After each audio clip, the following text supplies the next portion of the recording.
മക്കളെ, സ്റ്റഡി സെൻറ്ററിൻ്റെ ഓൺലൈൻ ക്ലാസ്സിലേക്ക് സ്വാഗതം. അപ്പം ടീച്ചർ ഇന്ന് ഇപ്പോൾ ഇവിടെ എടുക്കുന്നത് നമ്മൾ 23ാമത്തെ ചാപ്റ്റർ ടീച്ചർ ഡിവൈഡ് ചെയ്തിട്ടുണ്ട്. വൈഡ് ചാപ്റ്റർ ആവുകൊണ്ടെന്ന് പറഞ്ഞു. അതിൻ്റെ 3 ക്വസ്റ്റ്യനും നമ്മൾ ഫസ്റ്റ് പാർട്ടിൽ ആഡ് ചെയ്തിട്ടുണ്ട്. ഇനി അതിൻ്റെ സെക്കൻഡ് പാർട്ടിൽ 2 ക്വസ്റ്റ്യൻ കൂടി ഉണ്ട്.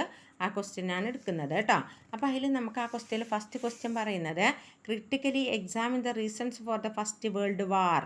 അപ്പോൾ മക്കളെ, നമ്മുടെ ചാപ്റ്ററത്തെ ഇമ്പോർട്ടൻറ്റ് ക്വസ്റ്റ്യനാണ്, എസ് എ ക്വസ്റ്റ്യനാണ് കേട്ടോ. അപ്പോൾ ഒന്ന് ഇമ്പോർട്ടൻറ്റ് മാർക്ക് ചെയ്തിടുക. അപ്പോൾ നോക്കുക, ഒന്നാം ലോകമഹായുദ്ധത്തിൻ്റെ കാരണങ്ങൾ വിമർശനാത്മകമായി വിലയിരുത്തുക. വിമർശനാത്മകമായി എന്ന് പറഞ്ഞാൽ നമ്മൾ അതിൻ്റെ തെറ്റെന്തൊക്കെയെന്നുള്ളത് കണ്ടെത്തിയിട്ട് പറയാനാണ് പറയുന്നത് കേട്ടോ.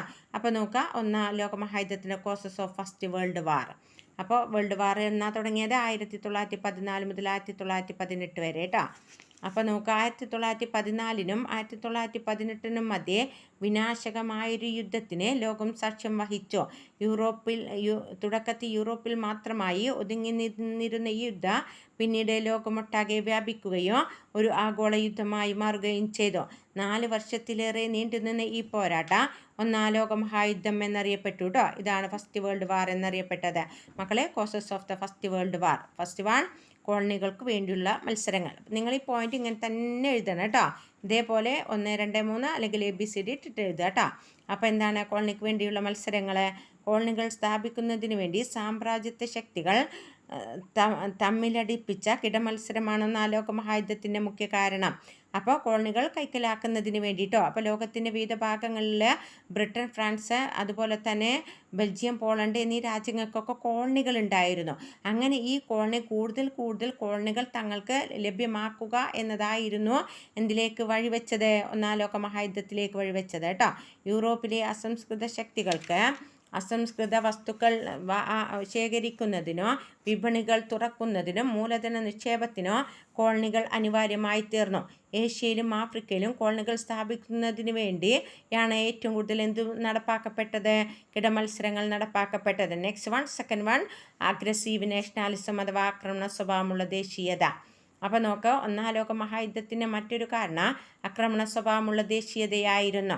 അന്ധമായ സ്വരാജ്യ സ്നേഹവും അന്യരാജ്യങ്ങളോടുള്ള വിദ്വേഷവുമായിരുന്നു ഈ നവദേശീയതയുടെ മുഖ്യ സവിശേഷതകൾ.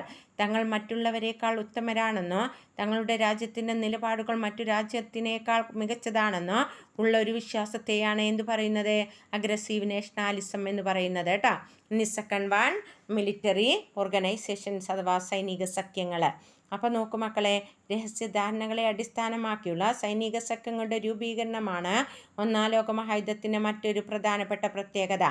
ഭാവിയിൽ ഉണ്ടാകാൻ സാധ്യതയുള്ള ഫ്രഞ്ച് ആക്രമണത്തിൽ നിന്നോ ജർമ്മനിയെ സുരക്ഷിതമാക്കുന്നതിന് വേണ്ടി ജർമ്മനി ഒരു രാജ്യം, ആസ്ട്രിയ മറ്റൊരു രാജ്യം കേട്ടോ. അപ്പോൾ ജർമ്മനി എന്ത് ചെയ്തു? ആസ്ട്രിയയുമായി ചേർന്ന് സഖ്യമുണ്ടാക്കി. പിന്നീട് അപ്പം എന്ത് ചെയ്തു? അപ്പുറത്ത് മറ്റൊരു സഖ്യരൂപം കൊണ്ടു. 1882 ഇറ്റലിയും ഇതിൽ ചേർന്നതോടെ ത്രികക്ഷി സഖ്യം നിലവിൽ വന്നു. അപ്പോൾ സൈനിക സഖ്യങ്ങളുടെ രൂപീകരണമാണ് ഇതിന് കാരണമായത്, വേൾഡ് വാറിന് കാരണമായത് കേട്ടോ. ഒന്ന് ത്രികക്ഷി സഖ്യം എന്ന പേരിലും രണ്ടാം സഖ്യം ത്രികക്ഷി സൗഹാർദ്ദം എന്ന പേരിലുമാണ് അറിയപ്പെട്ടത് കേട്ടോ. അപ്പോൾ ഇനി അതിൽ ആരൊക്കെ അംഗങ്ങൾ? റഷ്യയും ഇംഗ്ലണ്ടും ഫ്രാൻസുമാണ് കേട്ടോ.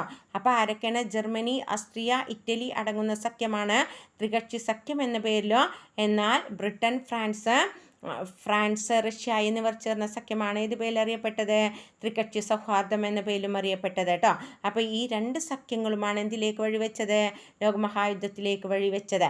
ഇനി അടുത്തത് സൈനികത കേട്ടോ, മിലിറ്ററി റിഫോംസ്. ഒന്നാം ലോകമഹായുദ്ധത്തിൻ്റെ മുഖ്യ കാരണങ്ങൾ ഒന്നാണ് സൈനികത അഥവാ സൈന്യത്തിൻ്റെ ഏറ്റവും കൂടുതൽ അധികാരങ്ങൾ കേട്ടോ. ഭയത്തിൻ്റെയും പകയുടെയും സംശയത്തിൻ്റെതുമായ സാഹചര്യത്തിൽ ജനങ്ങൾ തങ്ങളുടെ സുരക്ഷയ്ക്കായി വൻതോതിലുള്ള ആയുധശേഖരണം ആരംഭിച്ചു. പുതിയ മാരക ആയുധങ്ങളെ കണ്ടുപിടിക്കാനുള്ള ഗവേഷണങ്ങളിൽ ഏർപ്പെടാൻ അവർ ശാസ്ത്രജ്ഞരെ പ്രോത്സാഹിപ്പിച്ചു. ഇതും എന്തിന് കാരണമായി? വേൾഡ് വാറിൻ്റെ മറ്റൊരു കാരണമായിരുന്നു കേട്ടോ. നെക്സ്റ്റ് വൺ, 5ാമത്തെ പോയിന്റ് മക്കളെ, പ്രതിസന്ധികളുടെ ഒരു പതിറ്റാണ്ട്. ഫസ്റ്റ് വൺ, മൊറോക്കൻ ക്രൈസിസ് അഥവാ മൊറോക്കൻ പ്രതിസന്ധി. അപ്പോൾ ആഫ്രിക്കയിലെ മൊറോക്കോയിൽ ഫ്രാൻസും ജർമ്മനിയും, ആഫ്രിക്കയിലെ മൊറോക്കാർക്ക് താല്പര്യമുള്ള പ്രദേശമായിരുന്നു. ഫ്രാൻസിനും ജർമ്മനിക്കും താല്പര്യമുണ്ടായിരുന്നു. മൊറോക്കോ ഫ്രാൻസ് പിടിച്ചെടുക്കാൻ ശ്രമിച്ചപ്പോൾ ജർമ്മനി അതിനെ എതിർത്തു. ഇവർ തമ്മിലുള്ള ഈ കലഹമാണ് ഏത് പേരിൽ അറിയപ്പെട്ടത്? ഒന്നാം മൊറോക്കൻ പ്രതിസന്ധി എന്ന പേരിൽ അറിയപ്പെട്ടത് കേട്ടോ. ഇനി അടുത്തത് സെക്കൻഡ് മൊറോക്കൻ പ്രതിസന്ധി. 1911 മൊറോക്കൻ തുറമുഖമായ അഗാഡീറിലേക്ക് ജർമ്മനി പാന്തർ എന്നൊരു പടക്കപ്പലയച്ചു. ഇതിനിടെ ബ്രിട്ടൻ മറ്റൊരു പടക്കപ്പലയച്ചതോടെ ഏതും ആരംഭിച്ചു, രണ്ടാം മൊറോക്കൻ പ്രതിസന്ധി ആരംഭിച്ചു കേട്ടോ. അതിന് മക്കളെ നിരവധി യുദ്ധങ്ങളാണ് പിന്നെ പറയുന്നത്. അതിൽ നിങ്ങളിങ്ങനെ പോയിൻ്റായിട്ട് എഴുതി വെച്ചാൽ മതി, ഇനിയില്ലത് കേട്ടോ. ബൾക്കൺ യുദ്ധം, പിന്നെ രണ്ടാം ബൾക്കൺ യുദ്ധം, പിന്നെ ലാസ്റ്റ് പോയിൻ്റാണ് മക്കളെ ടീച്ചർ പറയുന്നത് ഇമ്മീഡിയറ്റ് കോസസ് അഥവാ പെട്ടെന്നുണ്ടായ കാരണം. വേൾഡ് വാറിൻ്റെ ലാസ്റ്റ് പോയിൻ്റാണ് ഇത് ഇമ്മീഡിയറ്റ് കോസസ് അഥവാ പെട്ടെന്നുണ്ടായ കാരണം. അപ്പോൾ ഈ 6 പോയിൻ്റ് നിങ്ങൾ നന്നായിട്ട് എഴുതണം കേട്ടോ, എന്നാലേ നമുക്ക് ഫുൾ മാർക്ക് സ്കോർ ചെയ്യാൻ പറ്റൂ. 1914 ആസ്ട്രിയ, അപ്പോൾ എന്താണ് പെട്ടെന്ന് യുദ്ധം ഉണ്ടാവാൻ ഇടയാക്കിയത് എന്നാണ് പറയുന്നത്. 1914 ആസ്ട്രിയൻ കിരീടാവകാശിയായ, മക്കളെ നിങ്ങൾ അവിടെ അണ്ടർലൈൻ ചെയ്തിരുന്നു കേട്ടോ, ആസ്ട്രിയൻ കിരീടാവകാശിയായ ആർച്ച് ഡ്യൂക്ക് ഫ്രാൻസിനെയും അദ്ദേഹത്തിൻ്റെ ഭാര്യയും തലസ്ഥാന നഗരിയിൽ വെച്ച് വധിക്കപ്പെട്ടതാണ് യുദ്ധത്തിൻ്റെ പെട്ടെന്നുണ്ടായ കാരണം. ഒരു സെർബിയൻ തീവ്രവാദിയായിരുന്ന ഗാവറിലോ പ്രിൻസപ്പ്, അയാളെ പേരതാണ് ഗാവറിലോ പ്രിൻസപ്പ് കേട്ടോ. ഈ വധത്തിന് പിന്നിൽ ഇതിൻ്റെ ഭാഗമായി ആസ്ട്രിയ എന്ത് ചെയ്തെന്നറിയോ? ആസ്ട്രിയൻ ഭരണാധികാരിയാണല്ലോ കൊല്ലപ്പെട്ടത് അല്ലേ. ആസ്ട്രിയ സെർബിയയ്ക്ക് ഒരു അന്ത്യശാസനം നൽകി. 48 മണിക്കൂറിനുള്ളിൽ ഇതിന് മറുപടി നൽകണമെന്നും ആസ്ട്രിയ ആവശ്യപ്പെട്ടു. ഇത് സെർബിയ നിരാകരിച്ചതാണ് എന്തിന് കാരണമായത്? 1914 ജൂലൈ 28 ആസ്ട്രിയ സെർബിയക്കെതിരെ യുദ്ധം പ്രഖ്യാപിക്കുകയോ ഇത് ഒന്നാം ലോക മഹായുദ്ധത്തിൻ്റെ ആരംഭത്തിന് കാരണമാവുകയും ചെയ്തു. ഇനി മക്കളെ 2 essay ക്വസ്റ്റ്യനാണ് ടീച്ചർ ഈ വീഡിയോയിൽ എടുക്കുന്നത്. ഇനി നെക്സ്റ്റ് ക്വസ്റ്റ്യനാണ് exam the reasons of Russian revolution, Russian വിപ്ലവത്തിൻ്റെ കാരണങ്ങൾ എന്തെല്ലാം. ഇതിനും കുറേ കാരണങ്ങളുണ്ട്. അപ്പോൾ നമുക്ക് എന്തൊക്കെയെന്ന് നോക്കാം കേട്ടോ. അപ്പോൾ ഫസ്റ്റ് നമുക്ക് റഷ്യൻ വിപ്ലവം എന്താ നോക്കാം. ഒന്നാം ലോക മഹായുദ്ധകാലത്ത് ലോകത്തെ പിടിച്ചു കുലുക്കിയ റഷ്യൻ വിപ്ലവം ഉണ്ടായത് അഥവാ 1917 കേട്ടോ. ലോകത്തിലെ ആദ്യത്തെ വിജയകരമായ കമ്മ്യൂണിസ്റ്റ് വിപ്ലവമായിരുന്നു അത്. റഷ്യൻ വിപ്ലവം മക്കളെ അവിടെയും നിങ്ങൾ അണ്ടർലൈൻ ചെയ്ത് കൊടുക്കണം. റഷ്യൻ വിപ്ലവം ഏത് പേരിലും അറിയപ്പെട്ടു? ബോൾഷെവിക് റവല്യൂഷൻ എന്ന പേരിലും അറിയപ്പെട്ടു. അപ്പോൾ അതിൻ്റെ റീസൺസ് നോക്കാം. First one, political causes. യൂറോപ്പിലെ ഏറ്റവും വലിയ രാജ്യമായിരുന്നു റഷ്യ അല്ലേ. റഷ്യ ശിഥിലമായിട്ടില്ലെങ്കിൽ നമ്മുടെ ഇന്ന് ലോകത്തിലെ ഏറ്റവും വലിയ രാജ്യം റഷ്യ ആയിരിക്കും കേട്ടോ. വലിയൊരു സാമ്രാജ്യം അതിന് കീഴിലുണ്ടായിരുന്നു. റഷ്യയിൽ ഭരണം നടപ്പാക്കിയിരുന്ന സാർ ചക്രവർത്തിമാർ വലിയ സ്വേച്ഛാധിപതികളായിരുന്നു. ദൈവദത്താധികാരത്തിൽ വിശ്വസിച്ചിരുന്നവർ. വിപ്ലവ സമയത്ത് ആരാണ് റഷ്യൻ ഭരണാധികാരി? സർ നിക്കോളാസ് രണ്ടാമൻ രാജാവ് കേട്ടോ. അയാൾ തികഞ്ഞ സ്വേച്ഛാധിപതിയായിരുന്നു കേട്ടോ. അപ്പോൾ ഇദ്ദേഹത്തിൻ്റെ കഴിവ് കേടാണ്, അല്ലെങ്കിൽ ഇദ്ദേഹത്തിൻ്റെ ദുർബലമായ ഭരണമാണ് എന്തിലേക്ക് കാരണമായത്? റഷ്യൻ വിപ്ലവത്തിലേക്ക് നയിച്ച പൊളിറ്റിക്കൽ കോസസ്. ഇനി അടുത്തത് ഇക്കണോമിക് ആൻഡ് കൾച്ചറൽ കോസസ്, സാമ്പത്തികവും സാമൂഹികവുമായ കാരണങ്ങൾ. ഫ്യൂഡൽ വ്യവസ്ഥയിൽ അധിഷ്ഠിതമായൊരു കാർഷിക രാജ്യമായിരുന്നു റഷ്യ. അവിടത്തെ സിംഹഭാഗവും കൈയടക്കി വെച്ചിരുന്ന പ്രഭുക്കന്മാരും സൈനികരുമായിരുന്നു. സ്വന്തമായൊരു തുണ്ട് ഭൂമി പോലുമില്ലാതെ ലക്ഷക്കണക്കിന് കർഷകർ റഷ്യയിലുണ്ടായിരുന്നു. ഭൂമിക്ക് വേണ്ടിയുള്ള കർഷകന്റെ ദാഹം വിപ്ലവത്തിലേക്ക് നയിക്കുന്ന മുഖ്യ കാരണങ്ങളായിരുന്നു.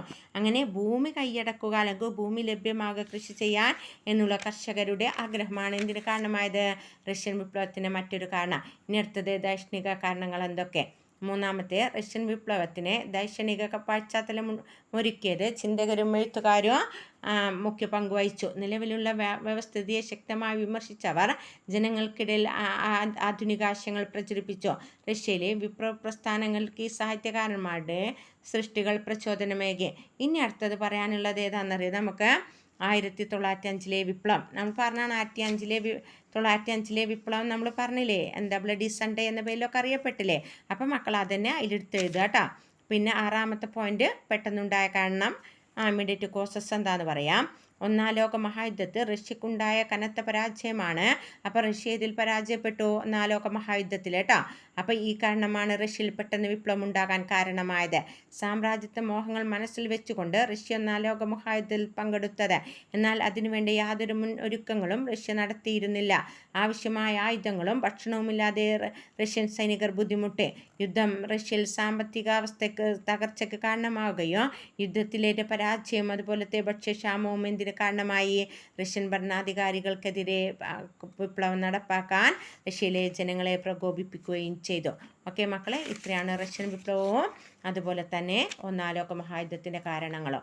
ഓക്കെ, ഇതോടുകൂടി നമ്മൾ സെക്കൻഡ് പാർട്ട് വീഡിയോ കഴിഞ്ഞു. ഇനി 24ാമത്തെ ചാപ്റ്റർ നമുക്ക് 2 പാർട്ടായിട്ട് എടുക്കേണ്ടി വരും. വലിയ ചാപ്റ്ററാണ്.